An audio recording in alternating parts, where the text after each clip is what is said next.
Shalom, selamat pagi jemaat Tuhan. Berjumpa kembali dalam Doa Pagi Online. Natal di hatiku.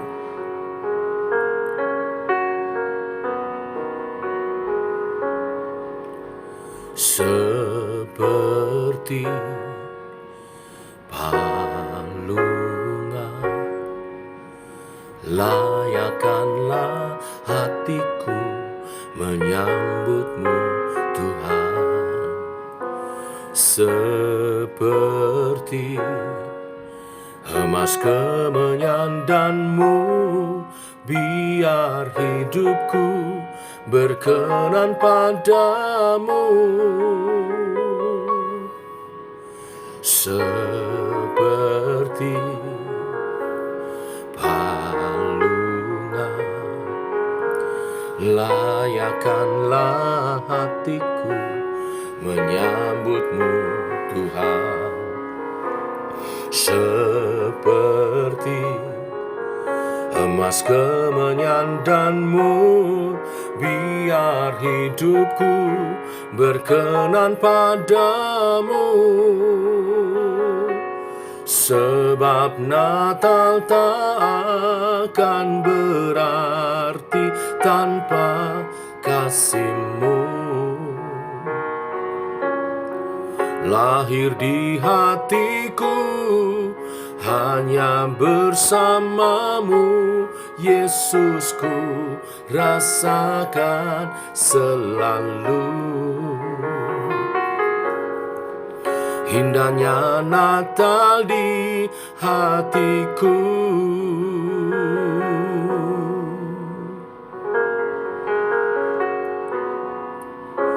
Seperti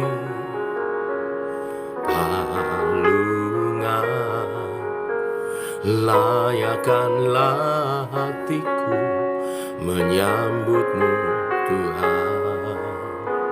Seperti emas kemenyandanmu, biar hidupku berkenan padamu.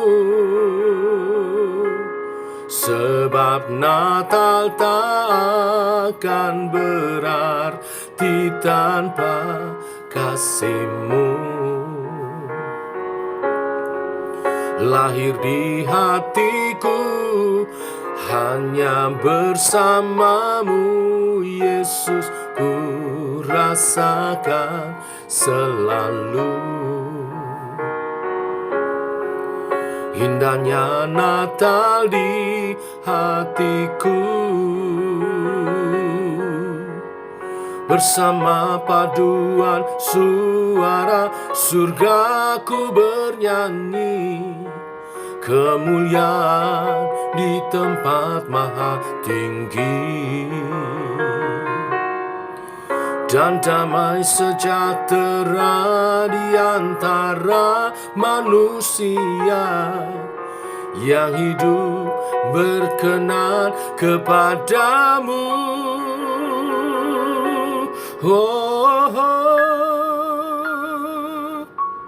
Sebab Natal tak akan berarti tanpa kasih-Mu. Lahir di hatiku hanya bersamamu, Yesus ku rasakan selalu.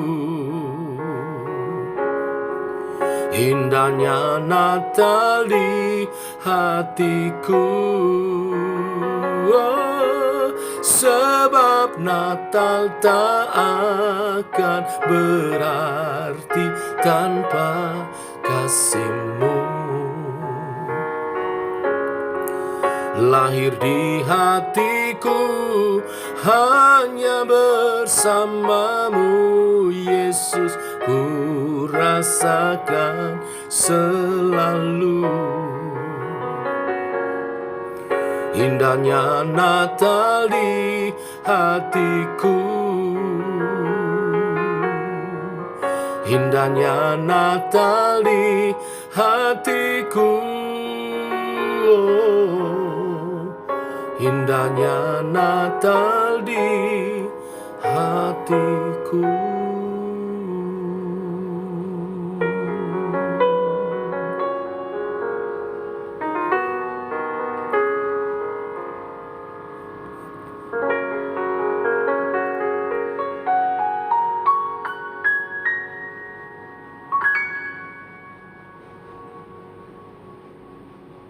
Tiba waktunya kami merenungkan firman-Mu.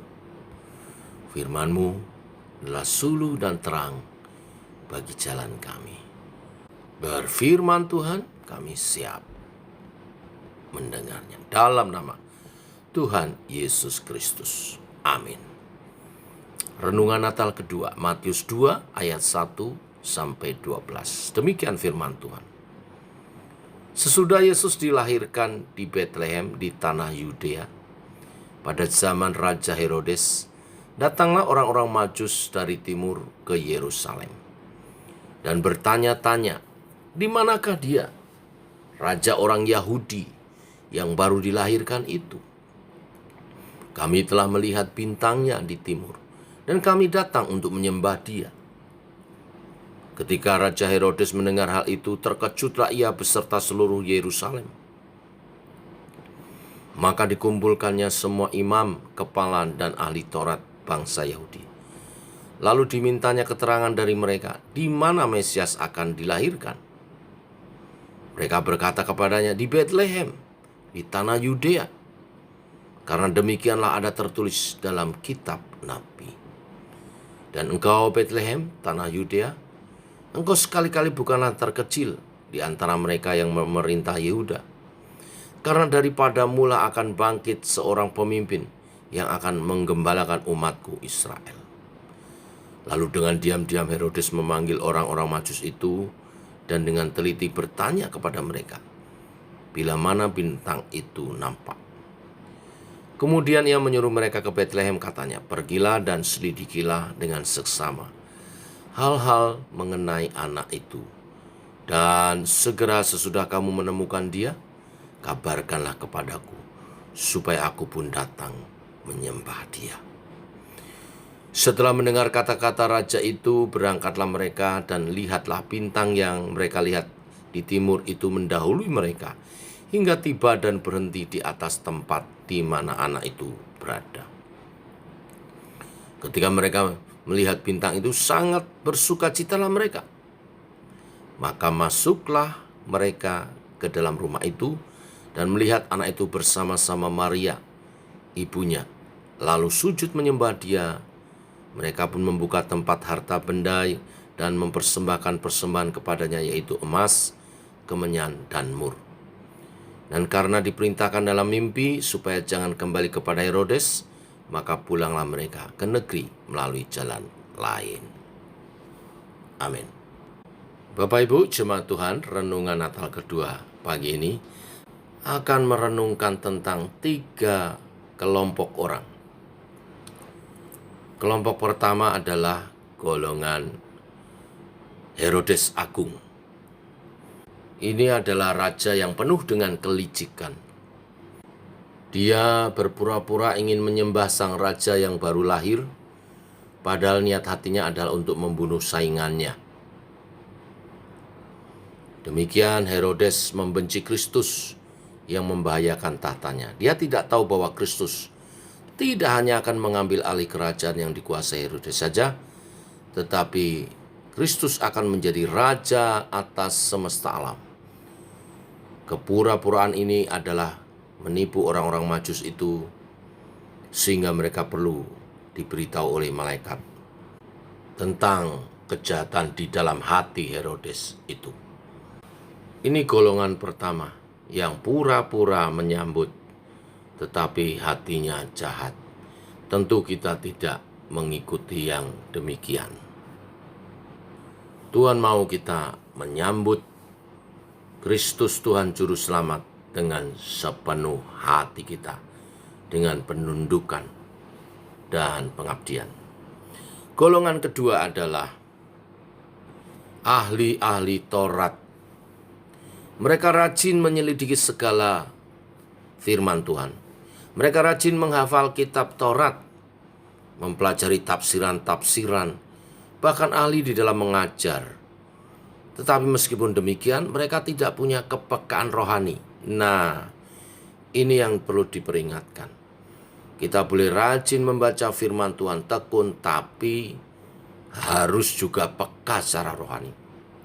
Jangan seperti para ahli Taurat di zaman Yesus ini, mereka tidak tahu ketika anugerah telah datang kepada mereka. Atau mereka sebenarnya tahu, tapi tidak menyambut. Saya katakan mereka tahu karena ada terdapat dalam kitab suci. Mereka menyelidikinya, tetapi mereka tidak tergerak untuk menyambut kedatangan Sang Mesias.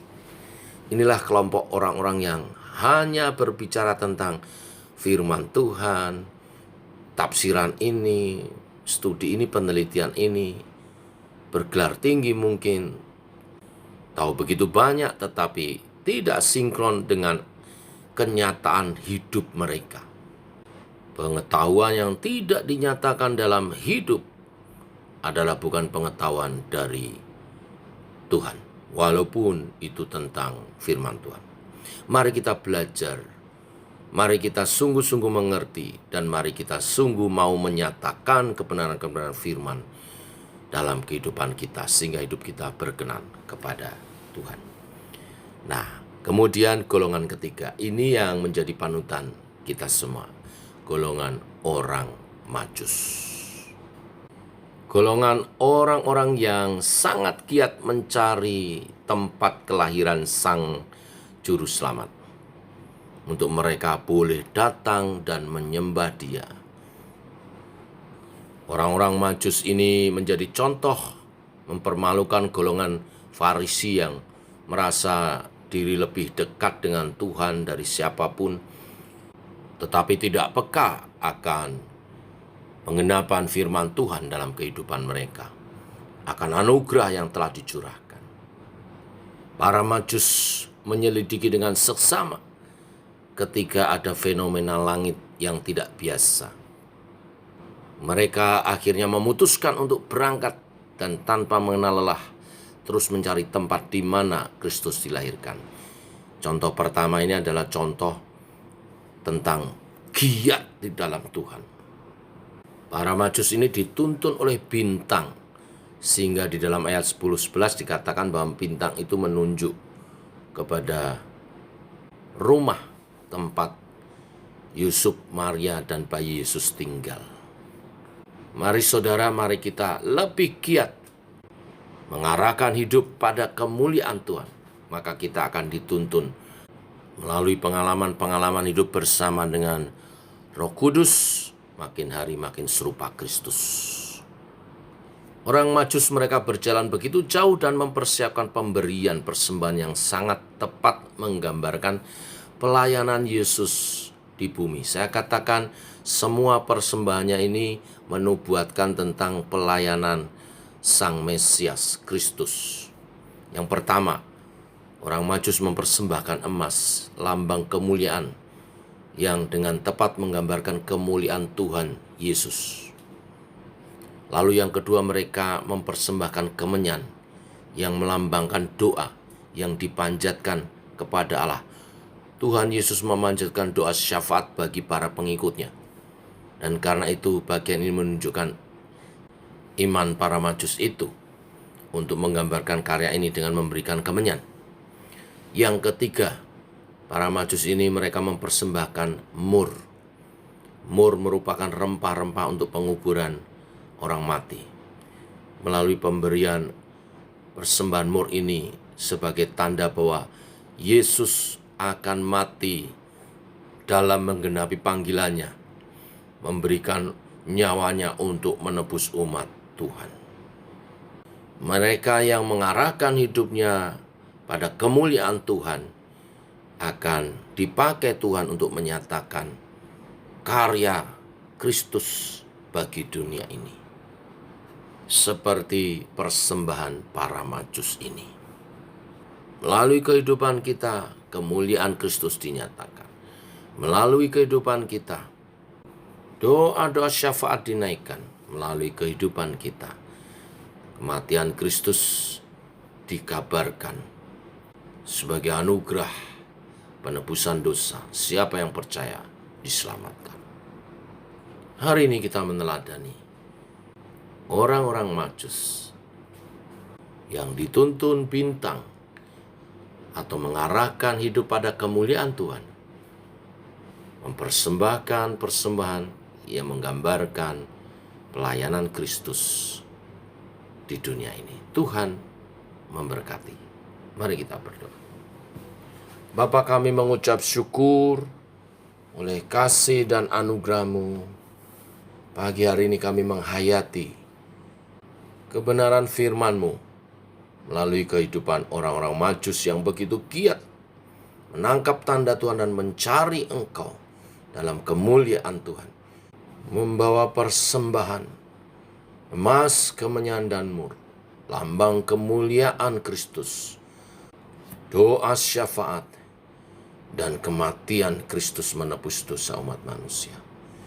Biarlah hidup kami arahkan pada kemuliaan-Mu Tuhan, sehingga hidup kami pun memancarkan Kristus bagi dunia ini. Mulia, pendoa, dan pendamai. Berkati menjelang Natal, umat Tuhan makin menghayati karya Tuhan, menebus dosa kami, dimulai dari Engkau, lahir sebagai bayi Kristus, bayi kudus, menjadi sama dengan manusia dalam rancangan keselamatan Bapa di surga bagi setiap kami umat manusia. Terima kasih Tuhan untuk kebenaran firman-Mu hari ini. Terus bimbing kami. Dalam nama Tuhan Yesus kami berdoa. Kami bersyukur. Amin. Demikian saudara doa pagi kita. Selamat pagi. Selamat berjalan bersama dengan Kristus. Tambah semangat seperti orang Majus. Hidup dalam kemuliaan Tuhan. Shalom.